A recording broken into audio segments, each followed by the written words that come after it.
j'ai versé de l'essence sur le tapis perçant de la salle à manger familiale, celui que ma mère chérissait comme un relique de son mariage, et j'ai craqué l'allumette sous leurs yeux écarquillés de terreur. Ce n'était pas de la folie, non, c'était la conclusion logique d'une équation que j'avais résolue pendant des années dans les ruelles froides de Paris. Ils m'avaient jeté dehors comme un chien galeux, et maintenant, je leur offrais le feu qu'ils avaient allumé en moi. Mais avant que les flammes ne lèchent les rideaux de velours, laissez-moi vous raconter comment un fils invisible est devenu le fantôme qui hante les cauchemars des siens. Paris, cette ville des Lumières qui m'a à la fois sauvé et condamné, était mon berceau et mon tombeau provisoire.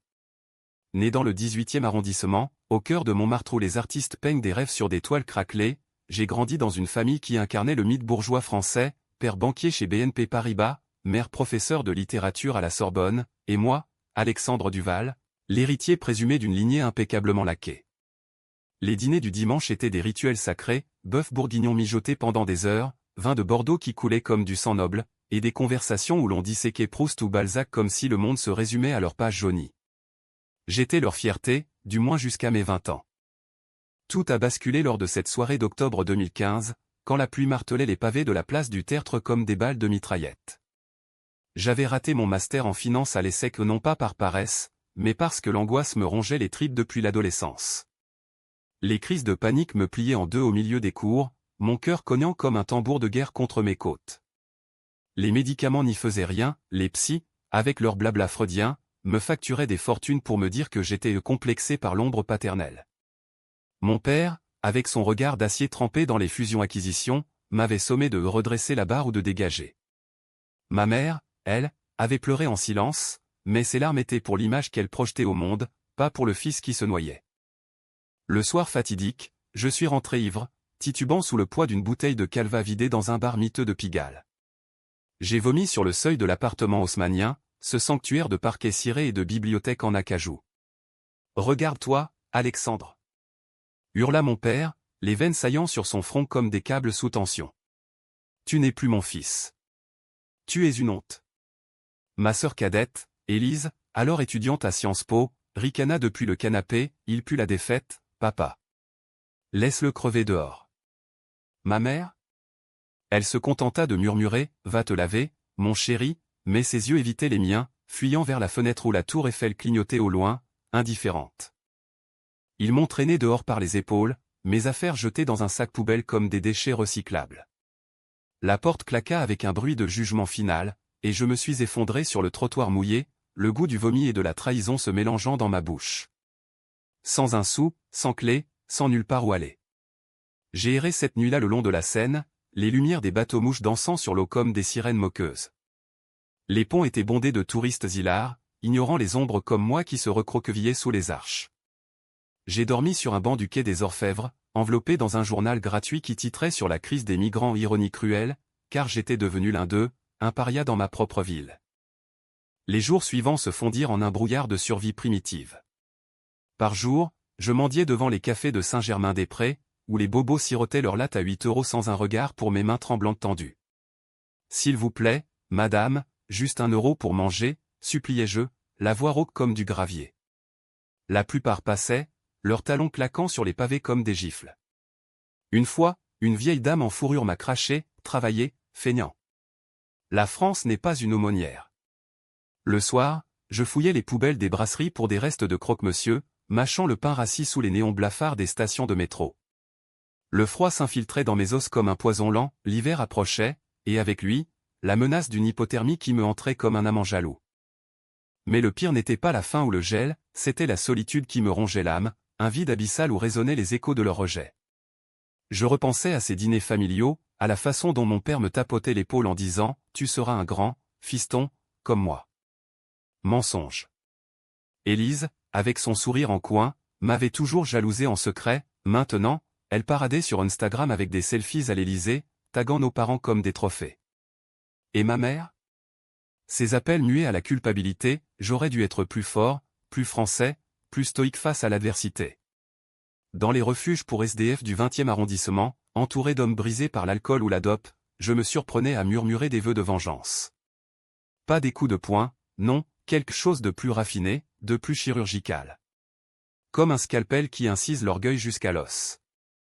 Un matin de novembre, Trempé jusqu'aux os après une averse torrentielle, je me suis retrouvé devant l'église Saint-Sulpice. Les cloches sonnaient midi, et une file d'attente serpentait pour la soupe populaire. Là, au milieu de la foule anonyme, j'ai croisé le regard d'un homme en costume 3 pièces, la soixantaine, qui mâchonnait un cigare éteint.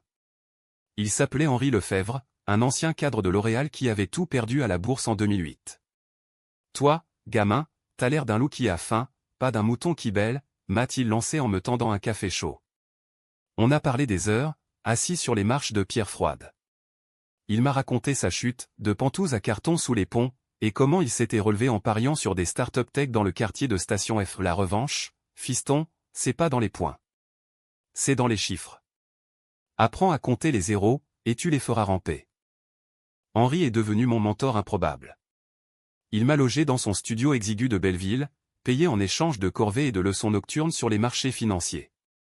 J'ai dévoré des livres piochés dans les bouquinistes du quai Malaquais, Le Capital au XXIe siècle de Piketty, des manuels sur les options binaires, des biographies de traders qui avaient transformé la ruine en empire.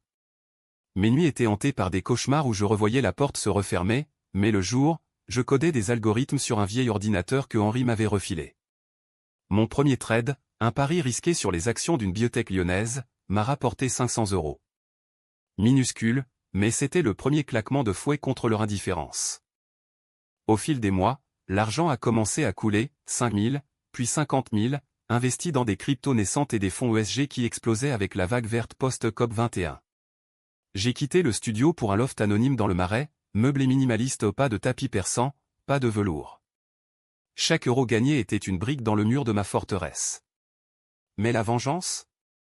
Elle mijotait en silence, comme un cassoulet trop longtemps au four. J'ai engagé un détective privé, un ex-flic corse nommé Marco, pour surveiller ma famille. Les rapports arrivaient par mail, mon père promu directeur adjoint, ma mère publiant un essai sur la résilience familiale, l'ironie du sort, Élise fiancée à un héritier de Carrefour. Ils vivaient leur vie dorée, ignorant que le fantôme qu'ils avaient chassé revenait, plus riche, plus froid. La transformation fut brutale, comme un uppercut dans l'estomac d'un boxeur sonné. De SDF crasseux, je suis passé à Alexandre Duval 2.0, costume sur mesure chez un tailleur de la rue du Faubourg Saint-Honoré, montre Patek Philippe qui tic-tac à mon poignet comme un compte à rebours. Mais sous la police, la rage bouillonnait toujours, un volcan endormi sous les Champs-Élysées. Henri m'avait appris les bases, mais c'était moi qui ai bâti l'Empire, une société de trading algorithmique, Duval Capital, nichée dans un bureau vitré de la Défense. Mes bots, nourris à la data des marchés européens, prévoyaient les cracks avec une précision chirurgicale. En 2018, quand le Brexit a fait trembler la City, j'ai shorté les banques françaises et empoché 2 millions net. La presse m'a surnommé le loup de la défense, un titre que j'ai savouré comme un revenge porn intellectuel. Pourtant, la richesse n'effaçait pas les cicatrices.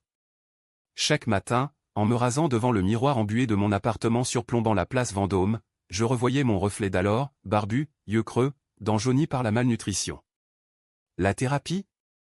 J'en ai essayé une, avec une psy freudienne du 7e arrondissement, mais ces questions sur l'abandon primal me donnaient envie de rire ou de hurler. Non, la guérison passait par l'action.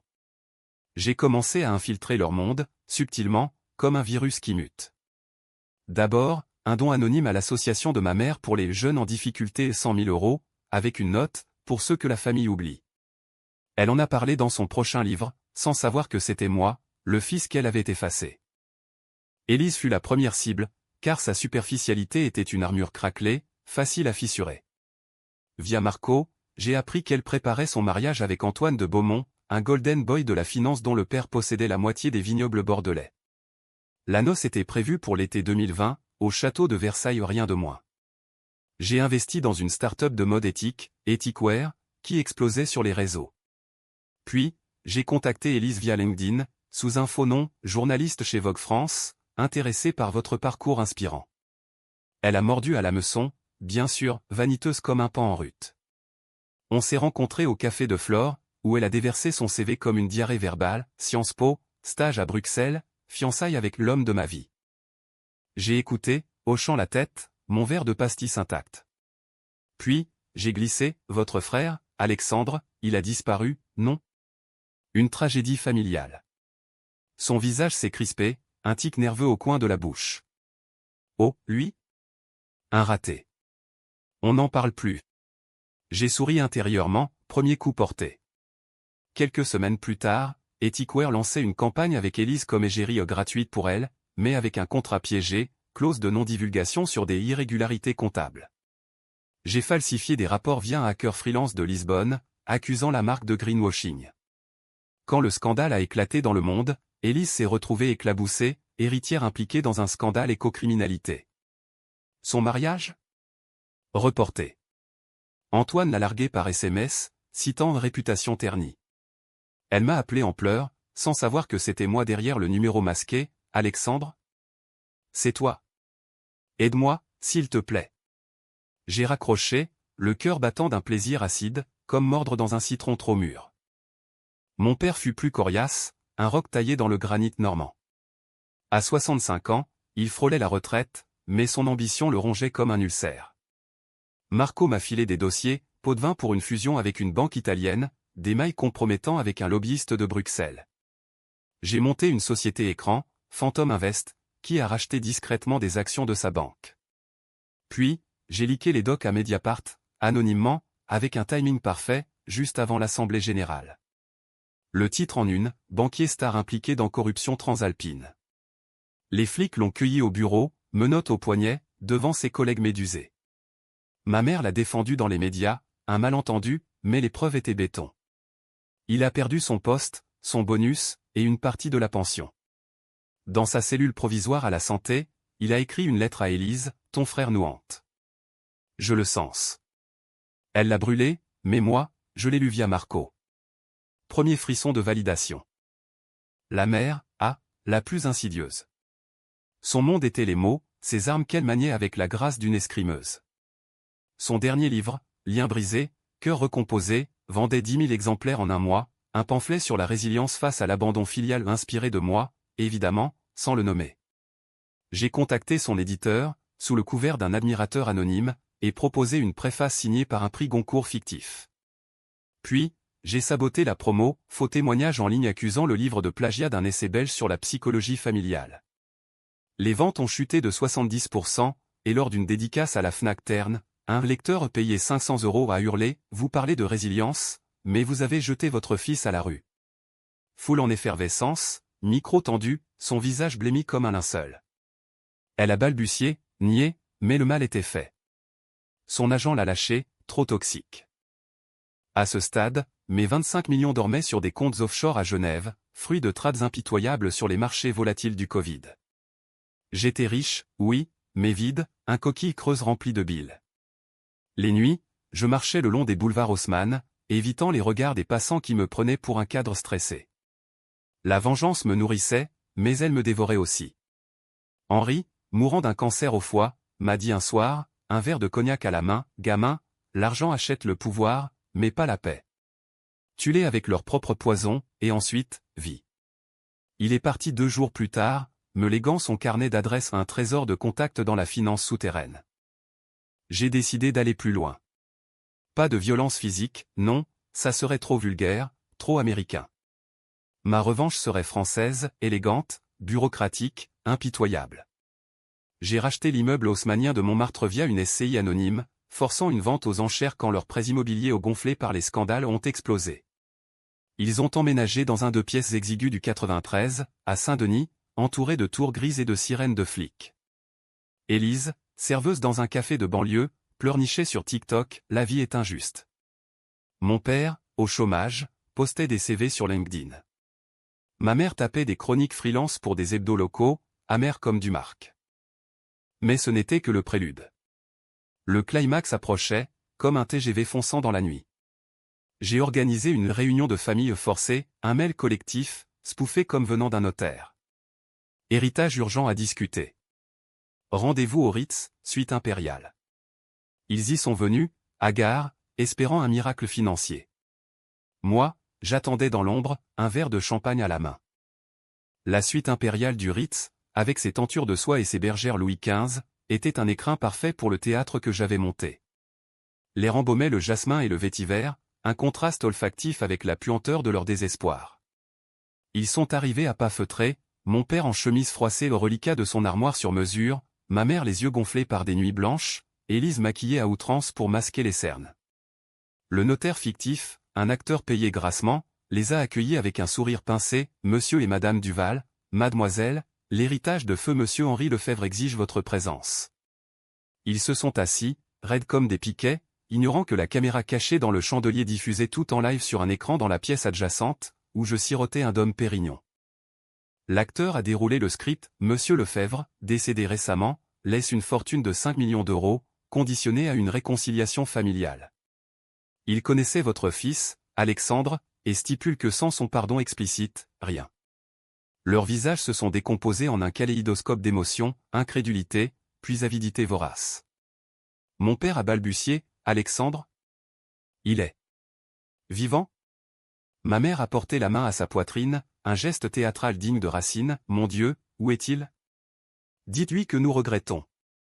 Élise, pragmatique, a demandé, et les conditions précises? On signe quoi? C'est là que j'ai surgi, franchissant la double porte comme un spectre en Armani. Bonjour la famille, ai-je lancé, la voix calme mais tranchante comme une lame de guillotine. Silence assourdissant, puis un cri étouffé de ma mère. Mon père s'est levé d'un bond, le doigt pointé. Toi. Espèce de... Comment oses-tu? Élise a pâli, reculant comme si j'étais contagieux. J'ai ri, un rire sec, sans joie. Asseyez-vous. Le show commence. J'ai activé l'écran géant, montage de leur vie en ruine. Le leak Mediapart pour papa, le scandale Etikwear pour Élise, les chroniques avortées pour maman. J'ai tout orchestré. Chaque euro perdu, chaque humiliation, c'était moi. La confession a duré 1 heure, un exorcisme verbal où j'ai vidé mon sac. Les nuits sous les ponts, la faim qui me tordait les entrailles comme un étau, les appels ignorés quand j'ai osé en passer un anonyme. Vous m'avez jeté comme un Kleenex usé, et maintenant, vous quémandez mon pardon pour de l'argent? Pathétique. Ma mère a pleuré, des larmes vraies cette fois, suppliant. Alexandre, mon chéri, nous étions fous de douleur. Ton père. La pression du travail. J'ai coupé, la douleur? Essayé de pisser du sang après avoir dormi sur du béton gelé. Élise a tenté la séduction larmoyante. Frangin, on était jeunes, idiots. Aide-nous, pour l'ancienne fois. Mon père, stoïque, a murmuré. Tu es un monstre, comme nous t'avons fait. Non, pas comme vous.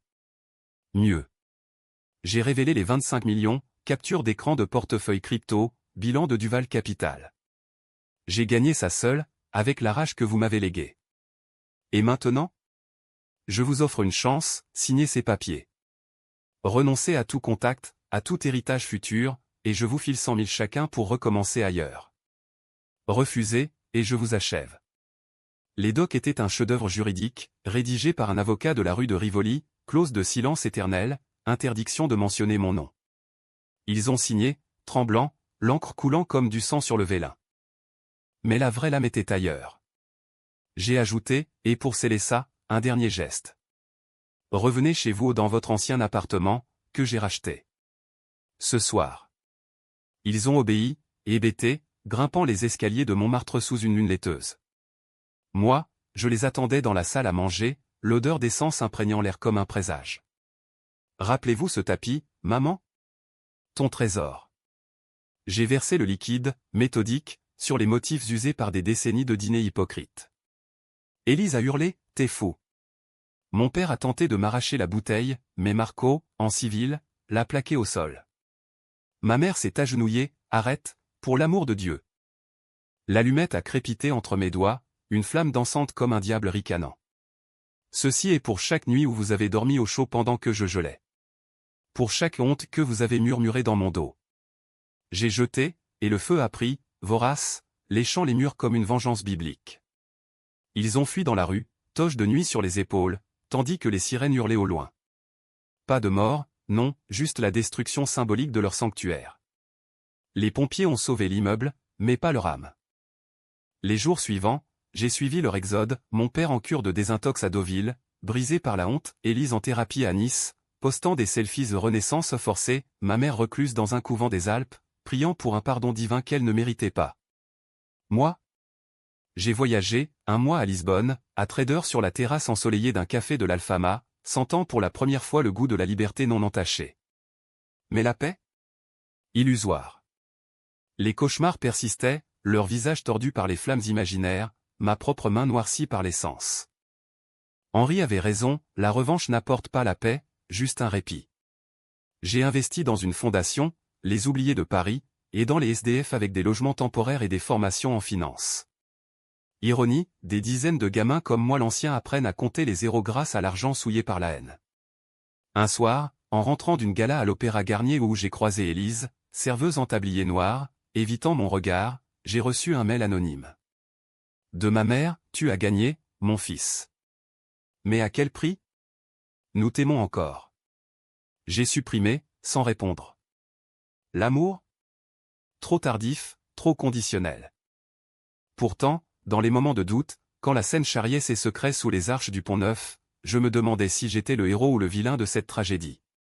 La France, avec sa devise liberté, égalité, fraternité, m'avait appris la dure, l'égalité se conquiert, la fraternité se brise, et la liberté pue l'essence. Les mois post-incendie se sont étirés comme un été caniculaire sur la Côte d'Azur, lourd d'humidité et de regrets non dits. Duval Capital prospérait, 40 millions maintenant, grâce à un coup magistral sur les obligations vertes européennes, surfant sur le Green Deal de l'UE. J'avais une équipe des camps indiens et des économistes français, loyaux par chèque et un pantouse à la défense avec vue sur l'Arc de Triomphe scintillant la nuit. Extérieurement, j'étais l'incarnation du rêve macronien, self-made man, orateur TEDx sur la résilience financière, photographié dans Challenge avec un sourire carnassier. Intérieurement, c'était un labyrinthe de miroirs brisés, où chaque reflet renvoyait un écho de leur rejet. J'ai revu mon père par hasard, ou peut-être pas tant que ça. Marco m'avait typé, il squattait les bars à absinthe de Montparnasse, cherchant oblivion dans des verres troubles. Je l'ai trouvé au Select, affalé sur une banquette en moleskine, les yeux injectés de sang, un corbeau déplumé d'un banquier. « Papa » ai-je dit en m'asseyant en face, commandant 2 demi sans lui demander. Il a levé la tête, lentement, comme un taureau sonné par les stocks. « Toi. » Le diable en personne. Sa voix était un râle, éraillé par le tabac et la défaite. On a bu en silence d'abord, le jazz d'un piano lointain ponctuant l'air chargé de non-dits. Puis, il a craqué. « Pourquoi, Alexandre? L'argent, la gloire, ça valait nos vies en cendres ?» J'ai répondu calmement, disséquant la logique comme un trade foireux, parce que vous m'avez appris que la famille est un contrat, pas un don. Vous avez rompu le vôtre, j'ai juste équilibré les comptes. Il a ri, amer, équilibré. Tu nous as éviscérés. Ta mère prie pour ton âme tous les jours. Élise. Elle avorte en silence, de honte. Le coup de poignard, inattendu, m'a plié. Élise enceinte? D'Antoine, sans doute, avant le scandale. J'ai masqué le choc derrière un haussement d'épaule, conséquence. Vous m'avez appris ça aussi. Il a tendu la main, tremblante, aide-moi, fils. Un job, n'importe quoi. J'ai glissé une carte de visite pour un poste de consultant junior chez un concurrent. Gagne-le. Comme moi. Il a arraché la carte, la froissant comme un Kleenex, et s'est levé en titubant. Tu n'es plus Duval. Tu es un vide. Ces mots m'ont hanté pendant des semaines, rebondissant dans mon crâne comme une balle de ping-pong détraquée. J'ai plongé dans le travail, tradant jusqu'à l'aube, le cerveau embrumé par la caféine et les écrans multiples. Mais la nuit, les fantômes revenaient, le crépitement des flammes, les hurlements étouffés, et maintenant, l'image d'un fœtus non désiré, fruit d'une vie que j'avais piétinée. Était-ce de la culpabilité? Non, plutôt une dissonance cognitive, ce tiraillement entre le justicier et le bourreau. J'ai consulté un philosophe stoïcien, un retraité de Normal Sup, dans un bistrot de la rue Mouffetard. Sénèque dirait, la vengeance est un poison que l'on boit en espérant empoisonner l'autre, m'a-t-il asséné entre 2 gorgées de muscadet. J'ai payé l'addition et suis parti, plus enragé qu'avant. Élise, elle, a forcé la confrontation. Un soir de novembre pluvieux, mon interphone a bourdonné, c'est moi. Laisse-moi monter. J'ai hésité, puis busé, curieux de voir jusqu'où la vanité pouvait plier. Elle est apparue dans l'ascenseur, trempée, sans maquillage ou une version raw, vulnérable, presque humaine. Frangin, a-t-elle murmuré en entrant, s'effondrant sur le canapé en cuir blanc. J'ai tout perdu. Antoine, le bébé. Et toi, tu danses sur nos tombes. Les mots ont coulé, l'avortement à la clinique de la Muette, les nuits blanches hantées par le feu, les amis qui l'évitaient comme une pestiférée. Pour la première fois, j'ai vu la faille, pas la garce ambitieuse, mais une fille terrifiée par l'abîme familial. J'ai écouté, versant du thé vers pas d'alcool, trop risqué. Puis, tu m'as volé ma dignité, Alex. Mais je comprends. On était des monstres. Elle a tendu une main, et contre toute logique, j'ai serré, sentant la chair de ma chair, ce lien sanguin que ni l'argent ni le feu n'effacent. Je ne te pardonne pas, ai-je dit, mais je ne te hais plus autant. Elle est repartie à l'aube, un chèque de 50 000 en poche pour recommencer, et un contact pour un job en marketing digital. Petit à petit, les murs de ma forteresse s'effritaient. Ma mère fut le clou du spectacle psychologique. Elle m'a contacté via la fondation, demandant un rendez-vous professionnel ou pour discuter d'un projet littéraire sur les SDF. J'ai accepté, curieux, dans un café anonyme du canal Saint-Martin, où les péniches glissaient comme des souvenirs flous. Elle est arrivée en tailleur gris, cheveux grisonnants, un manuscrit sous le bras. Alexandre, a-t-elle commencé, la voix chevrotante, ce livre n'est pas pour la gloire. C'est pour toi. Pour nous. Les pages décrivaient notre histoire, sans phare, leur rejet, ma chute, ma revanche. J'ai compris trop tard que la littérature n'excuse pas la cruauté. Pardonne-moi, ou aie-moi, Mélie. J'ai lu, là, sous la lumière tamisée, les mots coulant comme des aveux au tribunal. Elle y confessait tout, la peur de l'échec social, l'amour étouffé par l'orgueil bourgeois, les nuits où elle pleurait en cachette. Pas d'excuses, juste une dissection impitoyable de leur médiocrité humaine. À la fin, j'ai fermé le manuscrit, les yeux piquants. C'est bon, maman. Vraiment bon. Elle a souri, brisé, publie-le si tu veux. Ou brûle-le. Je l'ai gardé, et des mois plus tard, sous pseudonyme, il est sorti chez Gallimard, best-seller discret sur la trahison des chairs. Ces retrouvailles fragmentées m'ont forcé à une introspection brutale. Étais-je un vengeur légitime, ou un sadique masqué en capitaliste? Les marchés, avec leur chaos prévisible, offraient un exutoire, un crack sur les techs chinoises m'a fait gagner 10 millions, mais perdu le sommeil. J'ai commencé à donner plus, bourse pour des étudiants en burn-out, clinique gratuite pour les anxieux comme moi jeunes. Pourtant, la rage couvait, prête à ressurgir au moindre faux pas. Un Noël, seul dans mon pantouse, j'ai reçu un colis, un tapis persan reconstitué, brodé à la main en Iran, avec une note, pour effacer les flammes. Joyeux Noël, papa. J'ai ri, puis pleuré aux des larmes salées comme la mer du Nord. La famille n'était pas morte, elle mutait, difforme mais vivante. 2023 marqua le pivot, l'année où la revanche se mua en rédemption bancale, comme un vin qui tourne et gravant de s'adoucir. Duval Capital frôlait le milliard en actifs sous gestion, avec des bureaux à Londres et Francfort, et moi, cover boy de Forbes France sous le titre L'homme qui a dompté les marchés. Les galas se succédaient, dîner à l'Élysée avec Macron en personne, qui m'a serré la main en susurrant « Vous incarnez l'entrepreneuriat résili ». Ironie, le président prêchait l'égalité pendant que je siégeais à son conseil, fantôme parmi les élites. Mais la famille revenait hantée, insidieuse. Mon père, réinstallé comme analyste freelance grâce à mon piston discret, m'invita à un match de foot au Parc des Princes au PSGOM, ambiance électrique, bière tiède et chants gutturaux. On s'est assis côte à côte, maladroit, évitant les silences comme des flaques. Fils, a-t-il lancé au milieu d'un corner, j'ai lu le livre de ta mère. C'est toi qui l'as poussé, hein. J'ai hoché la tête, le stade rugissant autour de nous. Oui. Pour qu'on arrête de mentir. Il a hoché la tête, vieilli d'un coup, j'étais un lâche. La banque, c'était mon Dieu, et toi, un risque. On a applaudi un but ensemble, un geste banal qui scella une trêve fragile. Pas de pardon total, mais une reconnaissance mutuelle des failles. Élise, enceinte à nouveau cette fois d'un barista portugais rencontré à Lisbonne, accoucha d'un garçon prénommé Théo. Elle m'appela de la maternité de Port-Royal, viens voir ton neveu, oncle vengeur.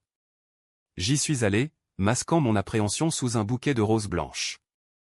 Le bébé, minuscule paquet rose, agrippa mon doigt avec une force improbable. Il a tes yeux, mentit-elle en riant. On a parlé des heures, de ses rêves de boutique en ligne, de mes investissements dans les commodes.